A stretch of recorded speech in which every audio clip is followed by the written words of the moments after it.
ஐயா மாவட்ட செயலாளர் சட்டப்பேரவை உறுப்பினர் தலைமை அவர்கள் கூட என்னிடத்துல கேட்டார்கள், இந்த பணி ரொம்ப இருக்க அது உங்களை ஒண்ணும் செய்யாதான். பணி நிறைய இருக்கு, அதனால அது ஒன்றும் செய்யறது. அவ்வளவுதான்.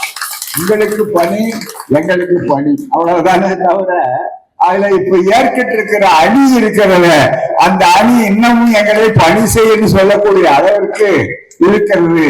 காரணம் அது அணி அல்ல, புலி என்று மக்களுக்கு எடுத்து சொல்ல வேண்டும் என்பதற்காகத்தான் இந்த பயணங்களை தொடர்ந்து இருக்கிறோம். ஐயா தந்தை பெரியார் அவர்கள் சொல்வார்கள், அவரை பார்த்து அடிகளார் ஒரு கேள்வி கேட்டார். 1330 குறள்ல உங்களுக்கு ரொம்ப பிடிச்ச குறள் எது என்று பெரியாரை கேட்டார். அவர் திரு குன்றக்குடி அடிகளார். அடிகளாரை பார்த்தா ஐயா சொன்னார், எனக்கு ரொம்ப எல்லாரும் நம்ம எதிர்பார்த்தா எப்பொருள் யார் வாய் கற்போம் எல்லாரும் சொல்ற பகுத்தறிவு கருத்துக்களை சொல்லுவார் நினைத்தார். ஆனா ஐயா சொன்னது, 2 பேரும் மதுரை தாண்டி அங்க பயணம் ஆகிறார், ஒரே கார்ல பேசிக்கொண்டு போகிறார். அப்போ உடனே ஐயா அவர்களிடம் சொன்னார், குடி செய்வார்க்கில்லை பருவம் மடி செய்து மானம் கருத கெடும் என்ற குரல் தான் எனக்கு ரொம்ப பிடிச்ச குரல். 1330 குரல்லேன்னு சொன்னார். என்ன அதுக்கு பொருள் ரொம்ப தெரியணும். என்னன்னா, பொது வாழ்க்கையில இருக்கிறவர்களுக்கு பொதுத்தொண்டு செய்ய வேண்டும் என்ற கடமை உணர்ச்சியோடு வரக்கூடியவர்களுக்கு கொட்டும் மழையா கொளுத்தும் வெயிலா அல்லது வெளுக்கின்ற குளிரா என்பதை பற்றி எல்லாம் கவலைப்படாமல் பருவம் பார்க்காமல் அவர்கள் உழைக்க வேண்டும். அதைவிட அதிகம் மானம் பார்க்காமல் உழைக்க வேண்டும் என்று சொன்னார். அதுதான் மிக முக்கியம். மிக வேணா தனி வாழ்க்கையில மானத்தை சொல்லிக் கொடுக்கிற இயக்கம் சிவபரியாத இயக்கம். ஆனால் பொது வாழ்க்கை என்று வரும்போது மான அவமானம் பார்க்க கூடாது, நம்முடைய பெருமைகளை பார்க்க கூடாது, சமுதாயத்தினுடைய வளர்ச்சியை மட்டும்தான் பார்க்க வேண்டும். பொது தொண்டர்களுக்கு இது கட்டளை என்று சொன்னார்களே, அந்த குரல் தான் எனக்கு பிடிக்கும் என்று சொன்னார். அதன்படி தொடர்ந்து இதை செய்து கொண்டிருக்கிறோம். ஏனென்றால் இந்த காலகட்டம் நான் சொன்னதை போல அணிகள் என்ற பெயராலே பிணிகள் நம்மை வாட்டக்கூடிய ஆபத்து. எப்படி திடீரென்று கோவிட் என்ற ஒரு நாள் பார்த்தோம், அது பல பேருடைய உயிரை பலி வாங்கியது. அதே போல பல இடங்களிலிருந்து இறக்குமதி ஆகும் போது பன்றி காய்ச்சலுங்கிறார், பறவை காய்ச்சலுங்கிறார், புது புது காய்ச்சல்கள் வரும். அது எங்கிருந்து வருகிறது என்பது தெரியாது. ஆனால் இப்போது வடநாட்டில இருந்து வருகின்ற ஆபத்து நோய் இருக்கிறது, அது தமிழ்நாட்டை மிக முக்கியமாக நம்முடைய மக்களை கொடுமைப்படுத்தக்கூடிய அளவில் இருக்கிறதுனாலதான் நாங்கள் எச்சரிப்பதற்காக வந்திருக்கிறோம். உங்களுக்கு தெரியும், திராவிட கழகத்துக்காரர்கள் எந்த காலத்திலும் ஒரு பஞ்சாயத்து போர்டு தேர்தலுக்கு கூட நிற்காதவர்கள். அதுதான், அதனாலதான் நம்முடைய ஒப்பற்ற திராவிட மாடல் ஆட்சியினுடைய முதல்வர் முத்துவேல் கருணாநிதி ஸ்டாலின் ஆகிய நான் என்று பதவியேற்று இன்றைக்கு மிக தெளிவாக தன்னுடைய கடமைகளை ஓய்வு ஒழிச்சல் இல்லாமல் செய்து கொண்டிருக்கிறவர். சுயமரியாதை இயக்கத்தினுடைய 100ஆண்டு விழாவில கருஞ்சட்டை கூட்டத்தை பார்த்து நீங்கள் எதையும் விரும்பாதவர்கள், ஆகவே உங்களுக்கு என்னுடைய முதல் சல்யூட் என்று அவர்கள் மிக தெளிவாக உற்சாகப்படுத்தி சொன்னார். காரணம் அது ஒன்று போதும், எங்களுக்கு கடமையாற்ற வேண்டும். உங்களை போன்றவர்கள் உள்ளே இருக்க வேண்டும், எங்களை போன்றவர்கள் வெளியே நின்று பாதுகாக்க வேண்டும். அதுதான் இந்த இயக்கத்தினுடைய இந்த பிரச்சாரத்தினுடைய மிக முக்கியமானது. ஏன் இந்த தலைப்பு எடுத்தோம்? நாங்கள் என்ன அவதூறு பேசக்கூடியவர்களா, இல்லை ஆதாரம் இல்லாமல் பேசக்கூடியவர்களா? நண்பர்களே, இங்கே புத்தகங்கள் கொண்டு வந்திருக்கிறோம். என்னுடைய உரை ரொம்ப நேரம் இருக்காது என்ற காரணத்தால் தான் நாங்கள் புத்தகங்களை கொண்டு வருவது வியாபாரத்துக்கு அல்ல, வாணிபத்திற்காக அல்ல. 2 காரணத்துக்கு. ஒன்று, இந்த கருத்துக்கள் பரவ வேண்டும் என்பதற்காக. இன்னொன்று, தெளிவாக நாங்கள் பேசுவதற்கு ஆதாரம் வேண்டும் என்றால் இது ஆதாரம் இருக்கிறது. ஆதாரமின்றி நாங்கள் பேசக்கூடியவர் அல்ல, நாங்கள் அவதூறு பேசக்கூடியவர்கள் அல்ல, ஆதாரத்தை வைத்து பேசக்கூடியவர்கள் என்ற கருத்தை எடுத்து சொல்வதற்காகத்தான் இந்த பயணத்தை செய்கிறோம். குறுகிய நேரத்தில் நான் சொல்ல விரும்புவது, அதை புத்தகங்களை வாங்கி பாருங்க. தோழர்களே, இளைய நன்றி பணம் கொடுத்திருக்கிறீர்கள், நிதி கொடுத்திருக்கிறீர்கள். அவர்களுக்கெல்லாம் தலை தாழ்ந்த நன்றியை நாங்கள் தெரிவித்துக் கொள்கிறோம். இந்த பணம் தந்தை பெரியார் அவர்களுடைய அந்த பணிக்காக வந்தது எப்படியோ அதை தெளிவாக செய்யக்கூடிய அளவிற்கு இருக்கும் உங்களுடைய உழைப்புக்கும் இதற்கு காரணமாக இருக்கக்கூடிய கழக பொறுப்பாளர்கள் அத்துணை பேரும் அங்கே உழைப்பு தேனீக்களாக மாறி திரட்டி இருக்கிறீர்கள். அவர்களுக்கும் மீண்டும் நன்றியை தெரிவித்து இந்த தலைப்புக்கு நான் செல்ல விரும்புகிறேன். இதுதான் RSS பாஜக ஆட்சி, இதுதான் திராவிட மாடல் ஆட்சி என்று நாங்கள் இன்றைக்கு அலைந்து கொண்டிருக்கிறோமே. அது எதற்காக? இன்னும் 2-3 மாதங்களிலே தேர்தல் வர இருக்கிறது, சட்டப்பேரவை தேர்தல் வர இருக்கிறது. இந்த தேர்தலிலே மிக முக்கியமான இந்த தேர்தலுக்கு மற்ற தேர்தல்களைப் போல ஒரு அரசியல் முக்கியத்துவம் ஏதோ இவர்கள் போய் அவர்கள் வந்தார்கள் என்று சொல்லக்கூடியது அல்ல.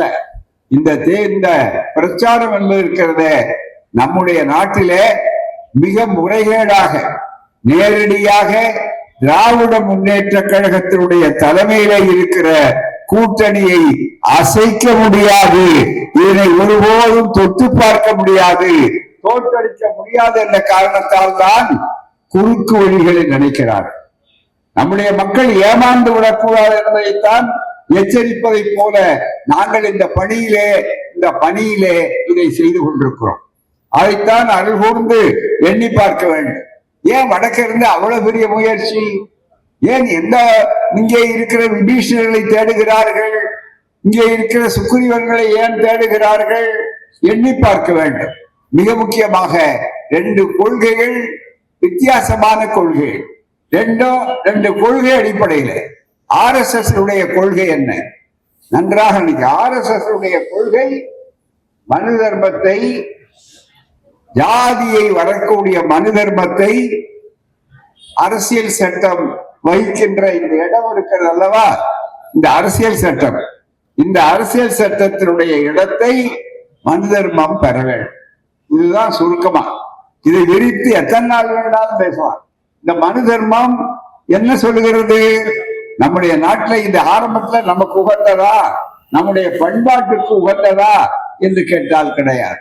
நம்முடைய பண்பாடு திராவிட பண்பாடு, மனிதநேய பண்பாடு, அனைவருக்கும் அனைத்தும், யாதும் ஊரே யாவரும் கேளீர், அதுதான் மிக முக்கியம்.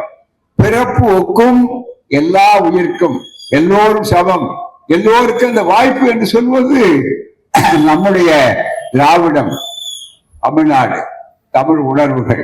இதுதான் இது. அதனால்தான் சொல்றோம், இந்த கொள்கை தான் இங்கு வேரூன்றி இருக்கிறது என்பதற்காகத்தான். அரசியல்ல வெவ்வேறு பெயர்கள் இருக்கலாம், ஆனால் எல்லோரும் நாங்கள் ஒத்தவர்கள்.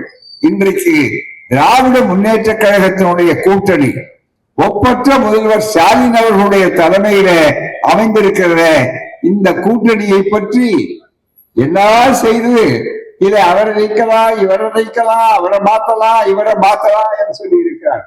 மிகப்பெரிய அளவிற்கு எண்ணி பார்க்க வேண்டும். யாரையும் நீங்கள் அசைக்க முடியாது. இந்த கூட்டணி பலம் வாய்ந்த கூட்டணியாக இருந்து மீண்டும் திராவிட முன்னேற்ற கழக தலைமையில அமைந்திருக்கிற ஆட்சிதான் கோட்டைக்கு போகும். அது 26 பார்க்கலாம் சொல்வதற்கு என்ன அடிப்படை? நம்முடைய தோழர்கள் இந்த மிகப்பெரிய அளவு வடக்கே இந்தியா கூட்டணி என்று சொன்னாலும் தமிழ்நாட்டை பொறுத்தவரை திராவிட முன்னேற்ற கழகத்தினுடைய கூட்டணியில அவர்கள் என்னென்னோ செய்து ஊடகங்கள் அதற்காகவே சில பேர் ஒரு கூலிப்பட்டாளம் மாதிரி சிலர் பிடித்திருக்கிறார்கள். பொய்யும் புரட்டும் அவதூறுகளையும் பரப்புகிறார்கள். ஓஹோ, அவர் வந்து விட்டார், இவர் வந்து விட்டார், அவர் மாறப்போகிறார், இவர் வெளியே போகிறார், அவருக்கு அங்கே அழைப்பு இருக்கிறது என்று நீங்கள் எவ்வளவு கதை எழுதினாலும் அவைகள் ஒருபோதும் இந்த கூட்டணியை அசைக்க முடியாது. இதில் ஓட்டை போட முடியாது, தேட்டை போட முடியாது. காரணம், மற்ற கூட்டணிகளுக்கும் இந்த கூட்டணிக்கும் அடிப்படையிலே ஒரு வேறுபாடு. என்ன அந்த வேறுபாடு என்றால், மற்ற இடங்களிலே மற்ற நேரங்களிலே இங்கே இருக்கிற மற்ற கூட்டணிகளிலே பதவி கூட்டணிகள், ஆனால் திராவிட முன்னேற்ற கழகத்துடைய தலைமையிலே மார்க்சிஸ்ட் கம்யூனிஸ்ட் ஆனாலும் அதே போல மற்ற நண்பர்களானாலும் இங்கே கொள்கை கூட்டணியாகத்தான் இது கொள்கைக்காக ஒன்றுபட்டிருக்கிறோம். ஆனால் இந்த கொள்கை உணர்வுகள் தான் எங்களை சேர்த்திருக்கே தவிர எத்தனை இடங்கிறத பொறுத்து இந்த கூட்டணி இல்லை. யாருக்கு இடம் தமிழ்நாட்டிலே வர வேண்டுமோ அதை பாதுகாக்க வேண்டிய என்ற கொள்கை கூட்டணி தான் இந்த கூட்டணி. ஆகவேதான் இந்த கூட்டணியை நாம் மிகப்பெரிய அளவுக்கு ஆட்சிக்கு வர வேண்டும் சொல்லுகிறோம் என்றால் இந்த தேர்தலில மிக முக்கியமாக இந்த கூட்டணியின் நோக்கம் இது அடுத்த தேர்தலை பற்றி மட்டும் நாம் வருகின்ற தேர்தலை பற்றி மட்டும் கவலைப்படுவதில்லை, அடுத்த தலைமுறையை பற்றிய வாழ்வை நாம் சிந்திக்கிறோம் என்று பொருள். அடுத்த தலைமுறையினுடைய வாழ்க்கை மனு தர்மம் வந்த காரணத்தால் என்ன நடந்தது? இந்த மனு தர்மத்தினுடைய தத்துவம் என்ன? பிறவி பேதம், நேர் எதிரான கொள்கை. அனைவரும் சமம் என்பது திராவிடம். பிறவியினால் பேதம் உண்டு. கடவுள் தான் இந்த பேதத்தை உண்டாக்கினார். 4 ஜாதியை நானே உண்டாக்கினேன், பகவான் கிருஷ்ணன் கீதையிலே சொல்லி இருக்கிறான் என்று இந்த ஜாதிக்கு பாதுகாப்பு போடுகிறார். மிக முக்கியமாக சதுர்வர்ணம் மயா சிருஷ்டம், இதுதான் மிக முக்கியம் என்று சொல்லுகிறார்கள். இன்னொருவர் சொல்றார், பிரம்மா கடவுளுக்குள்ளே பெரிய போட்டி. அங்க பிரம்மா தலையில பிறந்தான், தோல்ல பிறந்தான், தொடையில பிறந்தான், காலில் பிறந்தான். அந்த பிரம்மா ஆனவர் இது மனு தர்மத்துல காலில். அதுதான் அம்பேத்கர் அழகாக சொன்னார், படிக்கட்டு ஜாதி முறை. பேதம்னா கிரேடட் இன்இக்வாலிட்டி என்று சொல்லக்கூடிய இந்த பேதத்தை உருவாக்கி வைக்கிறது நேரத்திலே தான் நம்முடைய நீதி கட்சி தலைவர் டாக்டர் நாயர், அவர் பிரபலமான டாக்டர், லண்டன்ல படித்தவர்.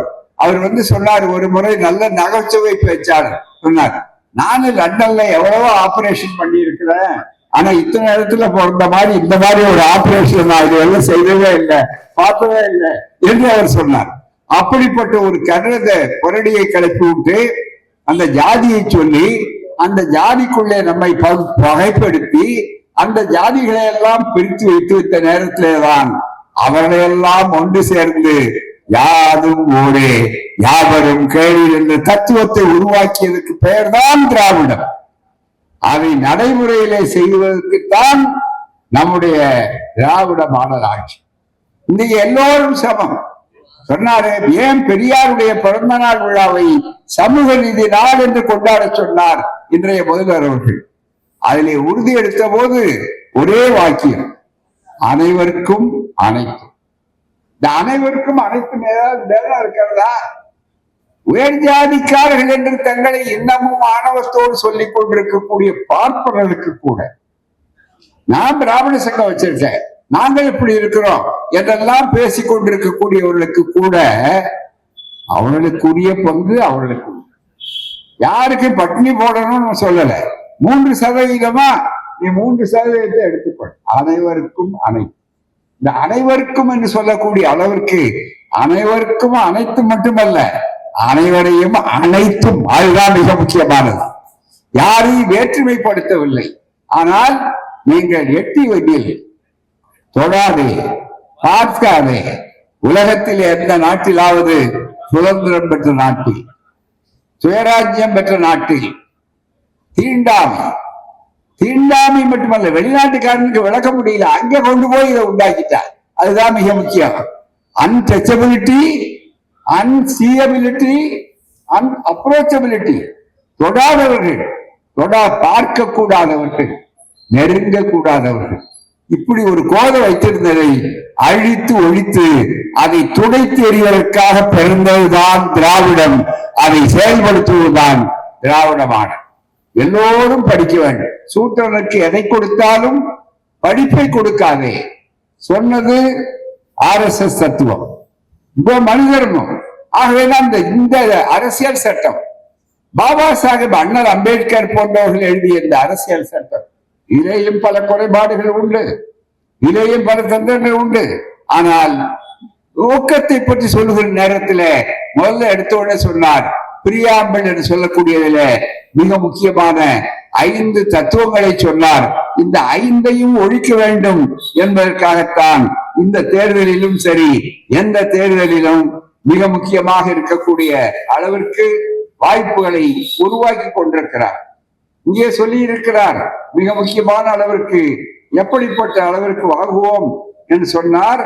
மிக தெளிவாக வீதி பீப்புள் என்று ஆரம்பித்து அவர் சொல்லுகிற நேரத்தில் அங்கே தெளிவாக சொல்லுகிறார், உண்டாக்கக்கூடிய அளவிற்கு இந்த அரசியலை எப்படி உண்டாக்குவோம், மக்கள் நமக்கு நாமே தடிக்கொண்டிருக்கிறோம் சொல்லும் போது, when we would constitute India into a sovereign, socialist, secular, democratic republic. 5 அம்சங்கள். இறையாண்மை மிக்க மக்களாகிய நாம் நமக்கே தந்து கொள்கிறோம். எனவே மக்களுக்கு மேல் எவரும் எஜமானர் கிடையாது. பதவி பிரமாணிக்கும் போது இதுதான் இந்த அரசியல் சட்டம். மக்களாட்சியிலே இருக்கக்கூடிய அரசியல் சட்டத்தில அம்பேத்கர் அடிக்கட்டுமானத்தை உருவாக்கினார். அதுதான் பீடிகை, பிரியாம்பிள்.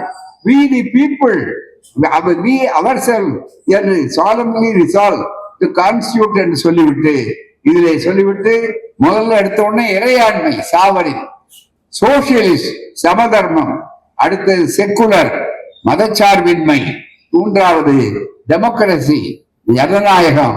அடுத்தது இந்த டெமோக்ரசி எப்படி இருக்கணும், பேரளவில் இருக்கக்கூடாது, குடிமக்களுடைய ஆட்சியாக இருக்க வேண்டும், குடியரசாக இருக்க வேண்டும் என்று இந்த அம்சம். இந்த 5 அம்சத்தையும் ஏற்காமல் RSS என்பது தூக்கி எறிந்து விட்டது. ஒரே ஜாதிதான் ஆள வேண்டும், ஒரே ஆட்சிதான் இருக்க வேண்டும், ஒரே மொழிதான் இருக்க வேண்டும், ஒரே மதம் தான் இருக்க வேண்டும் என்று சொல்லி ஒரே மதம் என்று சொல்லுகிறார். ஆனால் அதனுடைய அடிப்படை எவ்வளவு கொடுமையானது என்பதை புரிந்து கொள்ள வேண்டும். எனவேதான் நேர் எதிரான தத்துவம். அவருடைய மொழி அதை இந்தித்துவா என்று சொன்னால் இந்து ராஷ்டிரம், இது அனைவருக்கும் சமமான ஒரு ஆட்சி அல்ல, இது இருக்கக்கூடாது, எங்கள் ஆட்சியாக இருக்க வேண்டும், என் மதம்தான் பெரும்பான்மை, நான் தான் அந்த மதத்தோடு இருக்க வேண்டும், ஒன்று என் மொழிதான் ஆள வேண்டும், அதுதான் சமஸ்கிருதம் வடமொழி. உன் மொழி 18 மொழிகள் 22 மொழிகள் அரசியல் சட்டத்திலே இல்லை சொல்லுகிறது. எல்லாவற்றுக்கும் செம்மொழி. நம்முடைய உதாரணம் சொன்னால் சமஸ்கிருதம் தேவ பாஷை, மிக முக்கியம், தேவ பாஷை. செம்மொழி தமிழை உருவாக்கினார் நம்முடைய ஒப்பற்ற தலைவர் தளபதி நம்முடைய கலைஞர் அவர்கள். அவர் செம்மொழியினார். அதை பார்த்துதான் சமஸ்கிருதமும் பிறகு செம்மொழி ஆச்சு. அது மிகப்பெரிய அளவிற்கு அந்த செம்மொழி என்று சொல்லக்கூடிய தமிழை நீச்ச பாஷைங்க. தமிழ் பேசுறா கேட்டாங்க. உலகத்திலேயே மனுஷனை பிரிச்சது மட்டுமில்லையா, மொழியை பிரிச்சான். மொழியில உயர்ந்தது சமஸ்கிருதம், மொழியில ரொம்ப தாழ்ந்தது தமிழ். இப்ப பாத்தீங்கன்னா தேர்தல் வருகிற நேரத்துல மோடி வருவார், ஓடி வருவார், தேடி வருவார். அவர் என்ன சொல்வார் சொன்னா, தமிழ் ரொம்ப நல்ல பாஷைன்னு சொல்வார். அவன் தமிழ் ரொம்ப பாஷைதான், எல்லாரும் தமிழ் படிக்கணும். அமித்ஷா வருவார், ஏன்னா அவர் வீடு தேடிட்டு இருக்காரு சென்னையிலேயே, ரொம்ப மிக முக்கியமா. அவர் வந்து சொல்வார், இல்ல தமிழ எல்லாரும் சொல்லிக் கொடுக்கணும் அப்படின்னு போறார். ஒரே ஒரு கேள்வி, ஆனால் அவர்கள் தமிழை முதலில் எந்த அளவிற்கு வந்து கொண்டார்கள் சொல்லக்கூடிய அளவுக்கு வாய்ப்பை உருவாக்கி பார்க்க வேண்டும். மிகப்பெரிய அளவுக்கு வடமொழி பேச்சு மொழி கிடையாது. எத்தனை பேர் பேசுறாங்க? சமஸ்கிருதம் யாருக்கு தெரியும்? ஒண்ணுமே தெரியாது. அப்பேற்பட்ட சமஸ்கிருதத்துக்கு ஆயிரக்கணக்கான ரூபாய்களை அள்ளி கொடுக்கிறீர்கள், தமிழுக்கு கிள்ளியும் கொடுக்க மறுக்கிறீர்கள். இதை கேட்பதுதான் திராவிட மாடல் ஆட்சி. அதனால்தான் திராவிட மாடல் ஆட்சி வரக்கூடாது என்று சொல்கிறார். ஏன் இதை ஒழிக்கணும்னு நினைக்கிறார்கள்? எல்லாருக்கும் எல்லாம் படிப்பு, சூத்திரனுக்கு எதை கொடுத்தாலும் படிப்பை கொடுக்காதே, கல்வியை கொடுக்காதே. எல்லோரும் படிக்க வேண்டும், எல்லோருக்கும் எழுத்தறிவு இருக்க வேண்டும் என்பது நம்முடைய தத்துவம். ஆகவேதான் இதை சொல்லுகிற ஆட்சியை செய்கிற ஆட்சி, சொல்லுகிற ஆட்சியாக மட்டுமில்லை, செய்கிற ஆட்சி. இந்தியாவிலேயே இன்றைக்கு கல்வியிலே நம்பர் 1 ஸ்டேட்டாக இருக்கின்ற ஒரு மாநிலம் தமிழ்நாடு தான்.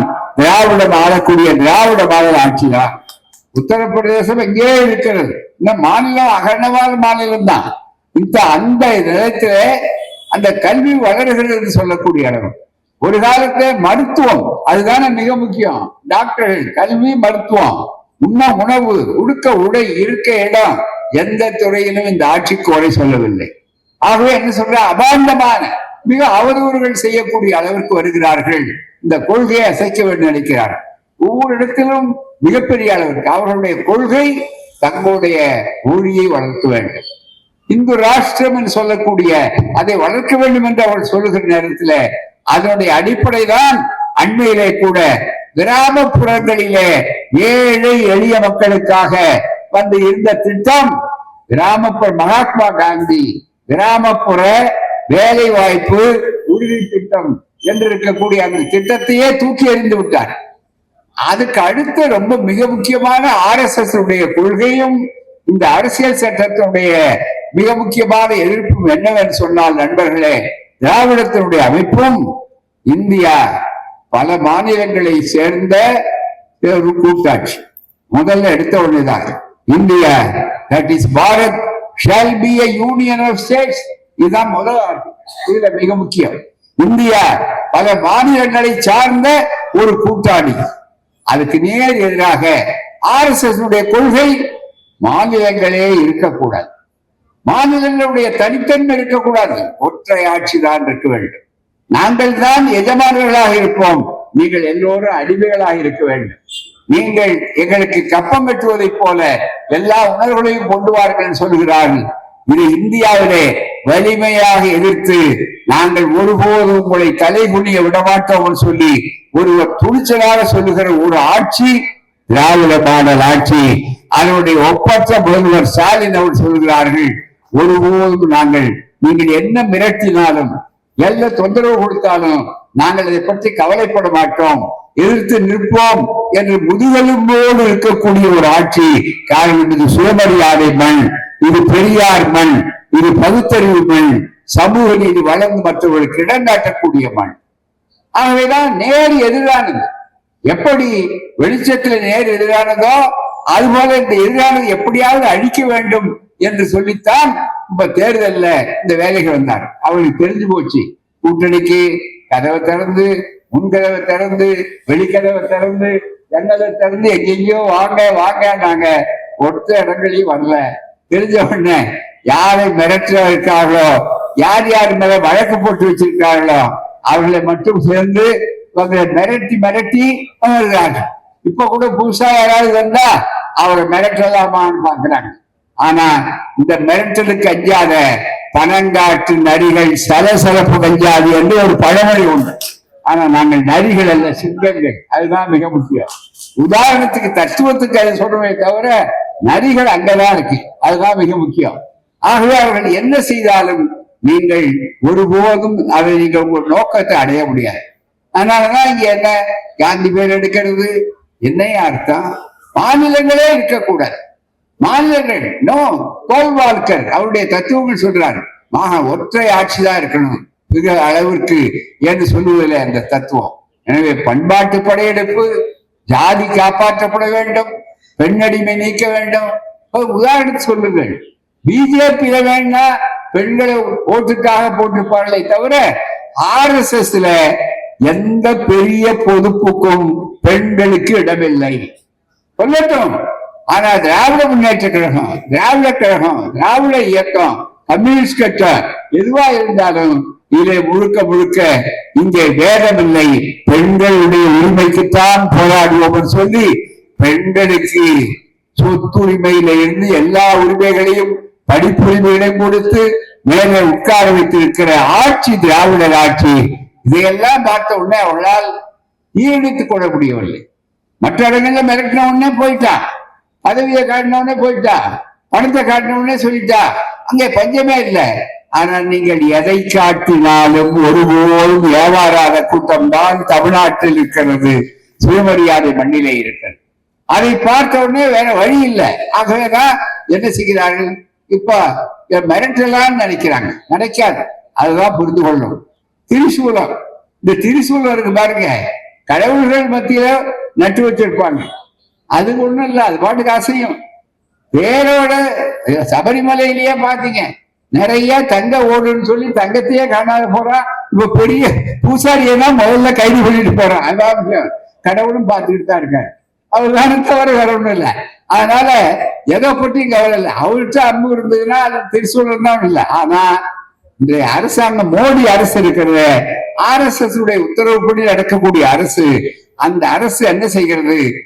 முதல்ல திரிசூலத்தை வச்சிருக்கு, மிரட்டு.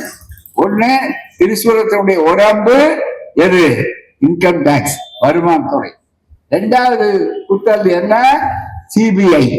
மூன்றாவது அமலாக்கத்துறை அப்படி சொல்லக்கூடிய அளவிற்கு இந்த மூன்றையும் காட்டியது போதாதுன்னு சொல்லி இப்ப அதுக்கு இன்னொரு ஆயுதமாக தேர்தல் கமிஷனையும் சேர்த்து வைத்தார்கள். அதற்கு ஒரு நாலாவது போகங்க. அஞ்சாவதாக நீதிமன்றங்களிலும் சிறிய பெரிய அளவுக்கு காவியை கொண்டு வரலாம் என்று சொல்லி இன்னொரு குத்தான். ஆனால் நீங்கள் குத்தினாலும் உங்களுடைய திரிசூலம் உடையுமே தவிர உங்களுடைய அடக்குமுறைகளுக்கு யாரும் அஞ்சக்கூடியவர்கள் கிடையாது. 1000 அடக்குமுறைகளை பார்த்தவர்கள். நெருக்கடி காலம் வந்த நேரத்திலே நாங்கெல்லாம் மிஸ்ஸாவில் இருந்தவர்கள். ஸ்டாலின் இன்றைய முதலமைச்சர் தாக்கப்பட்டு மேலே விழுந்த போது நண்பர்களே, யார் என்று கேட்டால் ஸ்டாலின் என்று அந்த அறையில இருட்டறையில சொன்ன போது, வாங்க தம்பி என்று அன்றைக்கு அவருடைய உடல் ரத்தம் சிந்தியதை தொடைத்த கைதான் இந்த கை. அன்று மிக முக்கியம். மற்ற கைகள் எப்படி இருந்தாலும் இந்த கை எப்போதுமே ஆடாது அசையாது என்ற காரணத்துக்காக தான் பனியா என்று வித்தியாசம் பார்க்க முடியாது, பார்க்கக்கூடிய அளவில் இருக்கிறோம். மிகப்பெரிய அளவிற்கு இன்னைக்கு நினைத்து பாருங்கள், எவ்வளவு சோதனைகளை தாண்டி இருக்கிறோம். இந்த இயக்கம் தொடங்கப்பட்டது பதவிக்காக அல்ல, மக்கள் உதவிக்காக, மக்களுடைய எழுச்சிக்காக. இந்த இயக்கத்திலே ஆட்சி வேண்டும் என்று சொல்வது ஆட்சிக்காக அல்ல, இந்த கொள்கைகளை செயல்படுத்த வேண்டும் என்பதற்காகத்தான் அதை செய்கிறார். குற்றம் சொல்ல முடியல. எல்லாமே மிகப்பெரிய அளவிற்கு. ஒரு உதாரணத்துக்கு சொல்றேன். மிக முக்கியமாக இன்றைக்கு ஒரு பெரிய உதாரணம் சொன்னா நான் எதிர்பார்க்கிறார்கள், யாரையாவது அழைக்கலாமா அப்படின்னு நினைக்கிறார்கள், முடியவில்லை. இப்போது என்ன சொல்லுகிறார் என்றால், சில பேர் மீது வழக்கு இருக்கிறது. அதை பார்த்த உடனே இங்கே நம்முடைய அவதூறுகளை பரப்பலாம், பொய் புகார்களை சொல்லலாம் என்று நினைக்கிறீர்கள். அந்த பொய் புகார்கள் ஒருபோதும் விளைக்காது. விலை கொடுப்போம், என்ன விலை கொடுத்து ஏற்கனவே அந்த பல அவதூறுகளை பார்க்கும். அந்த நெருக்கடி காலத்துக்கும் இன்றைய நெருக்கடிக்கும் ஒரு வேறுபாடு உண்டு. அந்த நெருக்கடி மோசமானதுதான் நாங்கள் அனுபவித்து சொன்னாலும் நாணயமானது. இப்ப அறிவு நாணயமே இல்லை, அதுதான் மிக முக்கியம். வெள்ளிகள் தந்தை பெரியார் காலத்துக்கும் பேரறிஞர் அண்ணா காலத்திற்கும் பெருந்தலைவர் காமராஜர் காலத்திற்கும் அதுபோல மிக முக்கியமாக இருக்கக்கூடிய நம்முடைய அதாவது கலைஞர் காலத்திலும் அங்கே இருந்த எதிரிகள் இருக்கிறார்களே, அவர்கள் எதிரிகள் தான், கொள்கை எதிரிகள் தான். அந்த எதிரிகளுக்கும் இப்போது இருக்கிற எதிரிகளுக்கும் அவரோடு சேர்ந்த உதிரிகளுக்கும் சேர்த்து அரசியல் நாணயம் கிடையாது, நேர்மை கிடையாது. அது பொய்யான புகார், பவையா சொல்லுவார்கள். எனவேதான் உள்ளொன்று வைத்து புறமொன்று பேசுவோம், உறவு கலவாம இருக்க வேண்டும் என்று சொன்ன வள்ளலார் மண் இந்த மண். ஆனால் உள்ளொன்று வைத்து புறமொன்று செய்வதற்கு பெயர்தான் RSS, அதுதான் மோடி ஆட்சி.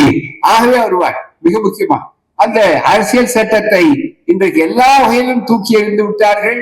மாநில உரிமைகள் கிடையாது, மற்றது கிடையாது. மகாத்மா காந்தி பேர் கூட இருக்கக்கூடாது என்று சொன்னார்.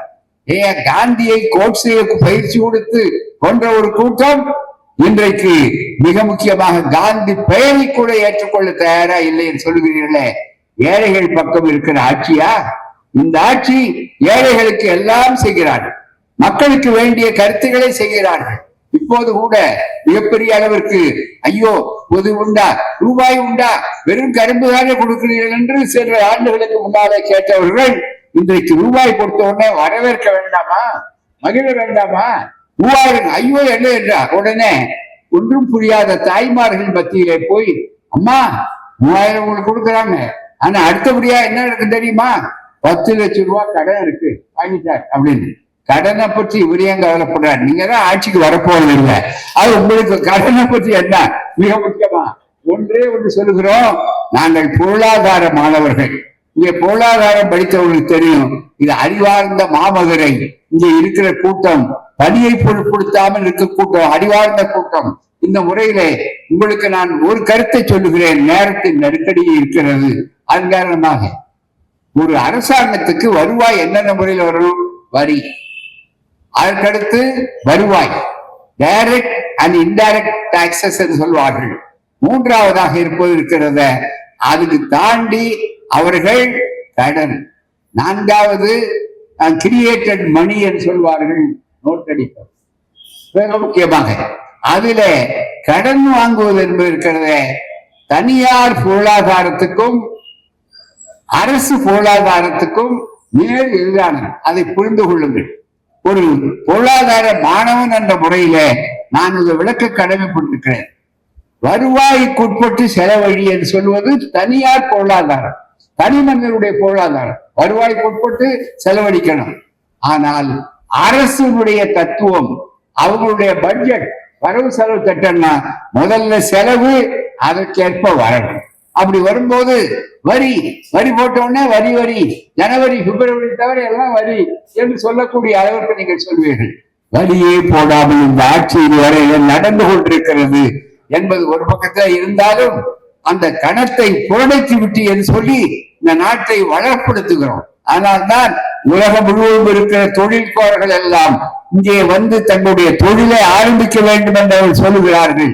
எனவே கடன் கொடுக்கிறவரு உலக வங்கியிலிருந்து கடன் கொடுக்கிறாரு, அனுமதி வாங்கி கடன் வாங்குறாங்கன்னு சொன்னா அதுக்கு பர்சன்டேஜ் உண்டு, அதுக்கு விழுக்காடு உண்டு. ஏனென்றால் கடன் விவாதாகும்னா கடன் கொடுக்க மாட்டார். ஆனால் திருப்பி கட்டக்கூடிய அளவிற்கு சக்தி உள்ள அளவிற்கு இந்த ஆட்சி பெருக்கி கொண்டிருக்கிறது. உற்பத்தியை பெருக்குகிறது, வேலை வாய்ப்பை பெருக்குகிறது. இது அமைதியான பூங்காவாக இருக்கிறது. இங்கே மத கலவரங்கள் கிடையாது, ஜாதி கலவரங்கள் கிடையாது. அதனால்தான் எல்லோரும் இந்த மார்க் வருகிறார்கள். கோடிக்கணக்கான ரூபாய் முதலமைச்சர் அவர் பாட்டு தொழிற்சாலையை திறந்துகிட்டே இருக்கார். அது பெரியார் காலத்து இருக்கிறது. எனவே இந்த சூழ்நிலையிலே தான் இதெல்லாம் பூச்சாண்டி காட்டாது. இன்னும் கேட்டால் உடனே ஒரே கேள்வி திருப்பி எங்களால் கேட்க முடியாதா? மோடி அரசுக்கு கடன் இல்லாமல் இருக்கிறனா? மோடி அரசு வாங்கிய கடன் எவ்வளவு? அதை விட்டுட்டு தான் முதுக பார்க்காம அடுத்தவருடைய கையை பார்க்கிறீர்களே, அதை நினைத்து பார்க்க வேண்டுமா? உங்களால் அதை திருப்பி கொடுக்க முடியுமா என்ற கேள்வி வேண்டுமானால் நியாயமான கேள்வி. ஏனென்று சொன்னால் நண்பர்களே, மோடி அரசு, பாஜக அரசு இத்தனை ஆண்டுகளா வந்திருக்கிறது. இந்த ஆண்டுகளிலே ஒரே ஒரு கேள்வியை கேட்கிறோம். எந்த ஒரு பொது தொழிற்சாலையை தமிழ்நாட்டிலோ இந்தியாவிலோ எங்க ஆரம்பித்திருக்காங்களா? ஒரு பப்ளிக் செக்டர், ஒரு பொதுத்துறை நிறுவனம் எங்கேயாவது உண்டாக்கி இருக்கிறார்களா? கிடையாது. ஏற்கனவே காங்கிரஸ் அரசு, ஏற்கனவே ஐக்கிய முற்போக்கு கூட்டணி எல்லோரும் சேர்ந்து செய்த அந்த நிறுவனங்களை எல்லாம் வித்து கொண்டிருக்கிறார். பாஜக ஆட்சி வந்த உடனே விற்கிறதுக்குன்னே ஒரு மந்திரி இலாக்கா உண்டாக்குறார். இதுவரையில யாரும் விற்கிறதுக்குன்னே ஒரு மந்திரி கிடையாது. அதுதான் மிக முக்கியம். இப்ப பாத்தீங்கன்னா மினிஸ்டர் ஃபார் டிஸ்இன்வெஸ்ட்மெண்ட், இன்வெஸ்ட்மெண்ட் நடக்குதுங்க, அங்க டிஸ்இன்வெஸ்ட்மெண்ட், அதுதான் மிக முக்கியம். அப்படிப்பட்ட ஒரு சூழ்நிலை வந்திருக்கிற நேரத்திலே தான் இந்த பூச்சாண்டிகளை எல்லாம் கட்டார்கள். யாரை எப்படி சந்திக்க முடியும் என்று இருக்கிறார்கள். நீங்கள் உங்களால் மிரட்டப்படுகிறவர்கள், வழக்கு என்று சொல்லி பூச்சாண்டி காட்டுகிறவர்கள் ஏமாந்தவர்கள் உங்கள் பக்கம் இருக்கலாம். ஆனால் இந்த கூட்டணி இருக்கிறது, எல்லாவற்றையும் சந்திக்கக்கூடிய ஆற்றலும் தெளிவும் உள்ள காரணத்தால் தான் மக்களுக்கு சொன்னதை செய்கிறார், செய்வதை சொல்லுகிறார். உடனே செய்த உடனே இதை செய்கிறார் என்று ஒரு திட்டத்தை சொன்ன உடனே எதிர்கட்சி தலைவராக இருக்கிற அடமானம் போட்ட நம்முடைய எடப்பாடியார் இருக்கிறாரு, அவர் என்ன சொல்லுகிறார் இருக்குன்னா, ஐயோ இது எங்க அம்மா திட்டம் தான். இப்ப புதுசா அம்மா திட்டத்தை வேறுபாடு இல்லாமல் செய்கிறாருன்னு நீங்க பாராட்ட வேண்டியதானே, உங்களுக்கு அறிவு நாணயம். இந்த திட்டம் செய்கிறாருன்னா மகிழ்ச்சி அடையணும். நாங்க நினைக்கிறோம் பெரியார் போட்டதை இன்னைக்கு அரசாங்கம் செய்தால், எந்த அரசாங்கம் செய்தாலும் நாங்கள் வரவேற்கிறோம். காரணம் அது அந்த அறிவு நாணயம் இல்லை என்று சொன்னதுக்கு அதுதான் காரணம். ஆகவே நண்பர்களே, நீங்கள் எவ்வளவு மிரட்டினாலும், எவ்வளவு பூச்சாண்டி காட்டினாலும், எவ்வளவு ரோட் ஷோ வந்தாலும் அது வருவார். அமித்ஷா வீடு தேடிட்டு இருக்க, இன்னும் நீங்க நிரந்தரமா தமிழ்நாட்டிலேயே குடியேறலாம். ஏன் அடிக்கடி மோடி வரட்டும், அடிக்கடி ஒரு வேலை இல்லாத ஒரு கவர்னர் சம்பளம் வாங்கி கொண்டு அவதூறு செய்யக்கூடிய ஒரு ஆசாமி இருக்கிறாரு, அவர் வரட்டும். நீங்க எல்லாம் செய்ய செய்ய நீங்கள் உங்கள் அவதூறை தூக்கி தூக்கி போட சேற்றை கண்டு எங்கள் வலத்தை அடித்த நேரத்திலே கூட அதை துடைக்காமல் பேசியவர் தந்தை பெரியார் என்ற இந்த மாபெரும் மனிதர். அதனால்தான் இந்த இயக்கம் வளர்ந்திருக்கிறது, ஆள்கோல் தழைத்திருக்கிறது. அதை புரிந்து கொள்ள வேண்டும். உங்களுடைய அவதூறு பிரச்சாரம் எல்லாம் உரம், இந்த வயலுக்கு உரம். வயலில் செழிப்பாக வளரும். மீண்டும் 1926 மீண்டும் அமையப்போவது உதயசூரியன் தலைமையில் இருக்கிற கூட்டாளி ஆட்சிதான் என்பதை புரிந்து கொண்டு அந்த அளவுக்கு தெளிவுபடுத்துங்கள். நீங்கள் எவ்வளவு வித்தைகளை காட்டினாலும் வித்தைகள் எடுபடாது. அதற்கு பக்குவம் உள்ளவர்களாக இருக்கிறார்கள் என்பதுதான் மிக முக்கியம். நேரத்தின் கட்டுப்பாட்டை கருதி நான் இதை மீற விரும்பவில்லை. காரணம், நீங்கள் அதை கேட்க வந்திருக்கிறீர்கள், பார்க்க வந்திருந்தீர்கள், போயிருப்பீர்கள். ஆகையதான் உங்களுக்கு கருத்தை சொல்வது என்னுடைய கடமையில் சொல்லி வாய்ப்பளித்த உங்களுக்கு நன்றி கூறி விடைபெறுகிறேன். வணக்கம். மீண்டும் வரும் ஆட்சி, மீண்டும் வருவதில் மீண்டும் வரும் திராவிட முன்னேற்ற கழக ஆட்சி. நன்றி, வணக்கம்.